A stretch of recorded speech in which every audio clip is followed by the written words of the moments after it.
Baik, assalamualaikum warahmatullahi wabarakatuh. Nama saya Muhammad Fahmi, NIM 5514220079 dari kelas B. Di sini saya akan mengevaluasi kemajuan tugas besar perancangan kota sebagai bahan untuk UTS. Baik. Kami berjumlah 5 orang. Lalu latar belakang di sini. Latar belakang perancangan kota adalah seni ilmu untuk membentuk sebuah lingkungan fisik perkotaan atau fungsi yang berfungsi, berkelanjutan, estetis, dan mampu meningkatkan kualitas hidup warganya. Nah, menurut Hamid Sirkani terdapat 8 elemen utama untuk dalam perancangan kota, yakni land use, penggunaan lahan, lalu ada bangunan, lalu sirkulasi dan parkir, lalu ada ruang terbuka, pejalan kaki, penunjang aktivitas signen, penanda, dan preservasi dan konservasi. Elemen-elemen ini akan berkaitan yang mana akan membantu suatu karakter, membentuk suatu karakter, suatu kawasan. Nah, di salah satu kawasan ruang publik yang ada di Kota Gorontalo yakni RTH pada kalau saya punya RTH pada Kota Tengah, berada di Kelurahan Lido. Maksud dan tujuan makalah ini dimaksudkan untuk mengidentifikasi dan menganalisis elemen-elemen rancang kota RTH Kota Tengah di Gorontalo. Makalah ini bertujuan untuk memperoleh kualitas elemen rancang kota di kawasan sekitar RTH.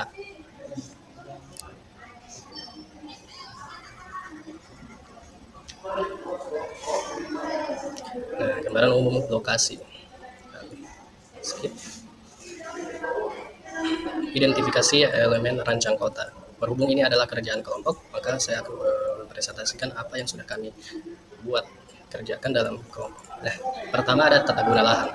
Tata guna lahan di sini kawasan hampir sesuai dengan kawasan peruntukan tata guna DTR itu sendiri, yakni RTRW ya, yakni kawasan perumahan yang kuning, lalu ada kawasan perdagangan dan jasa, lalu ada kawasan ruang terbuka hijau.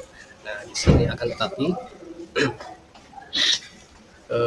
tata guna lahan sendiri itu sebaiknya untuk di bagian kawasan terbuka non hijau itu RTH itu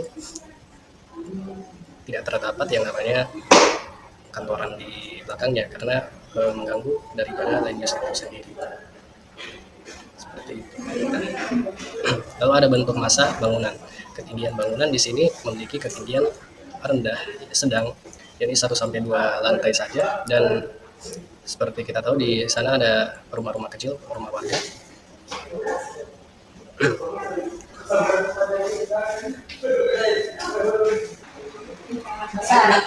Masa bangunan yang di dalam lapas itu ada sekolah, pertokohan, dan pasar yang dua. Lalu bangunan besar yang tinggi itu dia mendominasi kawasan ini, yaitu pasar, dua sama sekolah. Nah, juga ada bentuk daripada kantor camat di bagian belakang RTH itu sendiri. Nah, meskipun kawasan di sekitar RTH itu dia terbuka, tapi karena adanya kantor camat di belakangnya dan kantor polisi, itu akan mengurangi yang fungsi idealnya sebagai ruang publik ya. Nah, kemudian itu penyerapan garis sempadan bangunannya yakni tidak konsisten juga, menunjukkan kurangnya pengawasan dalam peraturan regulasi. Kemudian ada sirkulasi dan parkir.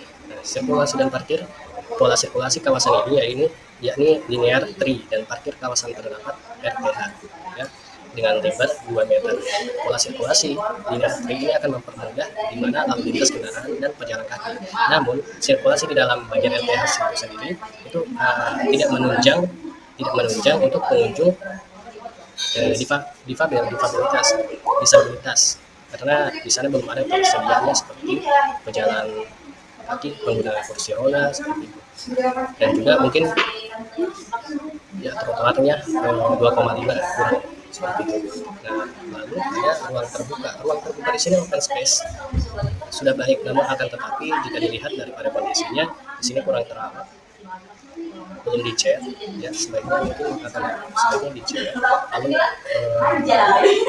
apabila ada pohonan yang rusak segera diperbaiki, yang bila mana dia benar-benar sudah tua seperti itu. Dari hasil survei di sana tempatnya berfungsi sebagai tempat rekreasi, tempat untuk bersantai daripada kegiatan olahraga seperti itu. Nah, Adapun elemen hardscape dan softscape juga terdapat di dalam tema utama ini, yakni beberapa hamparan luas, hamparan rumput dan ketapang. Ya, kemudian ada area pedestrian, sistem jalur pejalan kaki. Di sini ya seperti yang saya bilang tadi, kurangnya tempat untuk difabel disabilitas, jadi kurang ramah untuk penyandang difabel, penggunaan kursi roda seperti itu. Lalu ada penanda nih, material dan warna. Di sana ada penanda, yakni rambu-rambu untuk persimpangan, perempatan seperti itu. Lalu ada penanda toko dan lain-lain. Itu lebih baik supaya memperbaharui warna daripada penanda itu sendiri atau sign ya, sehingga warnanya terlihat menyala kembali. Lalu ada yang namanya pendukung aktivitas. Kita lihat kegiatan perdagangan, olahraga, rekreasi, serta kuliner yang terdapat di sekitar RTH itu akan menjadi menciptakan daya tarik kawasan, sehingga perlu untuk ditingkatkan seperti kita lihat penggunaan taman bermain ya. Di sana bisa mungkin ada aktivitas orang tua yang menitipkan, yang menaruh anaknya bermain, dan di sana ada tempat bangku untuk duduk orang tuanya seperti itu. Dan bisa juga orang yang sementara jogging itu masuk ke dalamnya untuk beristirahat sembari merilekskan badannya. Nah, lalu ada beberapa pedagang kaki lima di beberapa jalannya, itu juga perlu diperhatikan untuk penempatannya dan kebagusan daripada tempatnya sendiri. Mungkin perlu pemerintah untuk memperbaiki, memberikan fasilitas yang terbaik pada pedagang kaki lima. Kemudian yang ke-8, preservasi dan konservasi. Di dalam RTH ini sendiri, kawasan ini sendiri, tidak ada yang namanya preservasi dan konservasi, sehingga hal ini tidak kami nilai. Lalu lanjut kepada solusi desainnya. Nah, di sini kita lihat daripada RTH, yang tempat bermain itu diperlukan diperbaiki lagi dari segi ayunan yang mungkin rusak ya. Di sana ada, kami lihat ayunannya rusak. Lalu ada pelebaran jalan ya, jadi ada pejalan kakinya juga, sehingga bisa menampung di situ, selain pejalan kaki juga menampung daripada difabel. Kemudian lanjut kepada penyusunan kriteria pemilihan tapak lokasi. Baik, lanjut di sini ada kriteria. Ada 2 kriteria, yakni kriteria umum dan khusus. Yang pertama, kesesuaian tata guna lahan. Itu ada di kriteria umum dengan bobot 20%. Lalu kedua, kedekatan dengan fasilitas strategis, bobot 15%. Lalu ketiga, aksesibilitas dan konektivitas, bobot 10%. Keempat, ada ketersediaan infrastruktur dasar, bobot 10%. Lalu ada kriteria khusus, ketersediaan ruang terbuka hijau, yakni 5%. Lalu ada luas kawasan maksimum 5 hektar, itu 5%. Lalu ada masalah selubung bangunan, itu 10%. Lalu ada kualitas lingkungan yang rendah, itu 10%. Dan ada kepadatan penduduk, 10%. Terakhir, ada potensi ekonomi, yakni aktivitas atau potensi ekonomi untuk pengembangan ekonomi kawasan, bobotnya 10%. Sehingga jika ditotalkan ada 100%. Nah, di sini ada yang namanya aspek-aspek makro, yakni lokasi site kawasan Kelurahan Buladu, Kecamatan Kota Barat, Kabupaten Gorontalo. Nah, di sini ada jalan penghubung kawasan, yakni kawasan Buladu memiliki aksesibilitas jalan penghubung kawasan, jalan pelma, jalan rambutan, jalan anggur, dan lain-lain. Kemudian ada jalur pejalan kaki. Nah, adapun pejalan kaki hanya tersedia 1 trotoar, yang itu pun kadang-kadang putus, bahkan tidak ada sama sekali. Serta bahu jalan yang sempit 80 cm, bahkan bisa saja kurang karena akibat barang ataupun ulah masyarakat yang menggunakan bahu jalan, contohnya pertukangan kayu. Lalu di sini ada data klimatologi Gorontalo dari website BPS, dapat suhu temperatur, kecepatan angin. Baik, sekarang kita masuk kepada laporan penyusunan kriteria pemilihan lokasi dan lain-lain. Kemudian ada kriteria umum. Nah, di sini kesesuaian tata guna lahan berdasarkan RTDR wilayah Kota Gorontalo itu diakses di website Gistaru. Rencana tata ruang ini sudah sesuai. Kawasan ini diperuntukkan untuk perdagangan dan jasa. Sarana pelayanan umum, lalu ada ruang terbuka hijau, lalu ada zona perumahan. Kedekatan dengan fasilitas strategis. Lokasi tapak ini berdekatan dengan RSUD yang mana menjadi tempat rujukan jika sakit yang nantinya mengharuskan ke RS. Lalu ada Seman 2, SMPN 4, dan SDN 13 untuk pendidikan. Banyak juga tersebar UMKM. Nah, aksesibilitas dan konektivitas. Tapak ini terhubung dengan Jalan Palma 7 meter, Jalan Raja Eyato 8,5 meter, dan Jalan Beringin 7 meter. Namun, hanya saja rata-rata tidak memiliki trotoar, 2 trotoar, hanya 1 trotoar, dan bahu jalannya itu pun sedikit. Dan drainase itu digantikan dengan apa? Trotoar. Digantikan trotoar dengan drainase di depan rumah warga. Hal ini menjadikan jalur jalan tidak ramah bagi pejalan kaki ataupun difabel. Seperti itu. Lalu ada ketersediaan infrastruktur dasar. Kurangnya penggunaan di sana ada tiang listrik, tapi kurang lampu taman untuk RTH-nya sendiri, seperti itu. Lalu lanjut ada ketersediaan ruang terbuka hijau. Pada kawasan RTH Buladu ini, sisi luarnya itu diisi oleh bangku cor taman menghadap ke dalam. Lalu ada pepohonan dan pedagang kaki lima di sekitarnya. Dari sini kita dapat melakukan redesign RTH dari segi infrastruktur taman, bangku jalan, lalu ada menambahkan lampu taman, lalu perbaikan pedestrian, serta pengolahan desain dalam tapak RTH taman itu sendiri.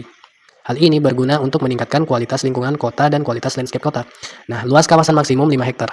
Luas kawasan sendiri cuma 4,52, jadi masih ada di bawah batas maksimum 5 hektar. Nah, masalah selubung bangunan. Bangunan di sekitar tapak itu didominasi oleh bangunan rendah dengan kepadatan yang sedang. Dengan rata-rata jumlah lantai itu hanya 1-2 lantai. Bangunan 2 lantai hanya RSUD dan sekolah. Jadi tidak ada bangunan-bangunan komersial yang tinggi yang mengganggu visual, aktivitas pengguna tapak. Namun di sekitar tapak, kondisi bangunan-bangunannya itu secara visual agak kurang menarik, terutama rumah warga. Akan tetapi sisi positifnya tidak ada penggunaan rumah kaca yang masif, sehingga tidak menjadi penyumbang banyak emisi gas di kemudian hari, begitu. Akan tetapi bangunan yang banyak tidak adakan tempat pembuangan sampah akan menjadi perilaku negatif bagi warga yang nantinya akan membakar sampah, sehingga hal tersebut menghasilkan emisi gas. Lalu kemudian ada kualitas lingkungan yang rendah. Kualitas lingkungan di sekitar tapak itu cenderung rendah akibat kurangnya 1. Pemeliharaan RTH, 2. Polusi udara akibat kendaraan, dan 3. Debu pasir. Jadi perlu adanya upaya perbaikan kualitas untuk lingkungan, kemudian peningkatan infrastruktur taman RTH, lalu bahu jalan yang mendukung pejalan kaki atau setidaknya trotoar. Seperti contoh di Jalan Beringin, jalannya besar tapi tidak memiliki trotoar, namun hanya cuma memiliki bahu jalan. Lalu ada lorong di rumah pertemuan ini, Jalan Raja Eyato, itu lorongnya masih belum baik, dan lain-lain ya. Bisa dilihat. Lalu ada kepadatan penduduk. Kepadatan penduduk di sini untuk Kota Barat berkisar 25.005 jiwa. Ini menunjukkan potensi penggunaan lahan yang tinggi, sehingga perlu pengolahan untuk menghindari kepadatan yang berlebih. Kemudian ada potensi ekonomi. Lokasi tapak ini berdekatan dengan RSUD, sehingga menjadikan tempat rujukan bila mana sakit, yang mana mengharuskan ke RS. Lalu ada Seman 2, ada SMPN 4, SDN 13 untuk pendidikan. Banyak juga tersebar UMKM ekonomi, seperti toko pakaian, tempat ngopi, rumah siap saji, toko kosmetik, dan lain-lain. Hal ini akan menjadikan kawasan di sekitar RTH ini mendukung potensi dari segi kesehatan, pendidikan, dan ekonomi. Hanya saja saran dari saya perlu adanya peningkatan citra kualitas ruang lingkungan untuk menunjang kenyamanan, citra, dan semacam penanda atau sign bahwa di wilayah itu ada komoditi perdagangan seperti itu. Sehingga seperti contohnya kita pergi kepada pedagang kaki lima, itu kita tahu di situ ada aktivitas pedagang. Jadi fasilitas untuk pedagang kaki lima itu citranya ditingkatkan seperti itu. Itu saja presentasi dari saya. Bila mana ada kurangnya mohon dimaafkan. Wabillahi taufik wal hidayah. Wassalamualaikum warahmatullahi wabarakatuh. Terima kasih.